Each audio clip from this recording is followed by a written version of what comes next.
करणं, आमच्या समोरून त्याला बोलून नेलंय की चल आपण चाय प्यायला जायचं म्हणून.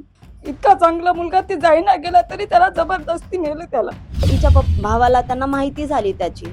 मग यांनी काय केलं, तो गुन्हेगार नव्हता सर, त्याला ते गुन्हेगार बोलतात ना, गुन्हेगार नव्हता तो.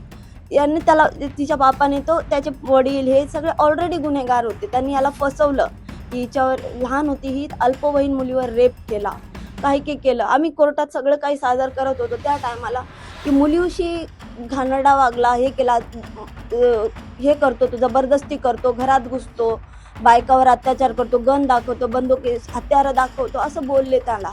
आणि त्याच्यावर NPD दाखल केली.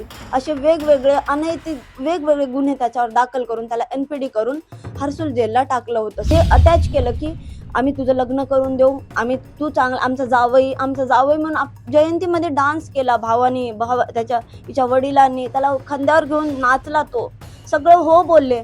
आणि यांच्या डोक्यात चलत होतं की हे याचा काटा काढायचा. याचे 4-5 मित्र ते सगळे याला भडकवत होते तिच्या बापाला की हा तुझा जावई आहे का, हा तुझ्या मुलीला घेऊन फिरतोय, हा तुझा गुन्हेगार आहे, पण ह्याला, तुझ्या मुलीला, तू एवढा मोठा, मग हे गुन्हेगार असं झालं, हे करतायत, ते करतायत. त्याच्या बापाला फितवलं आणि माझ्या लेकराचं कांड करायला लावलं यांनी.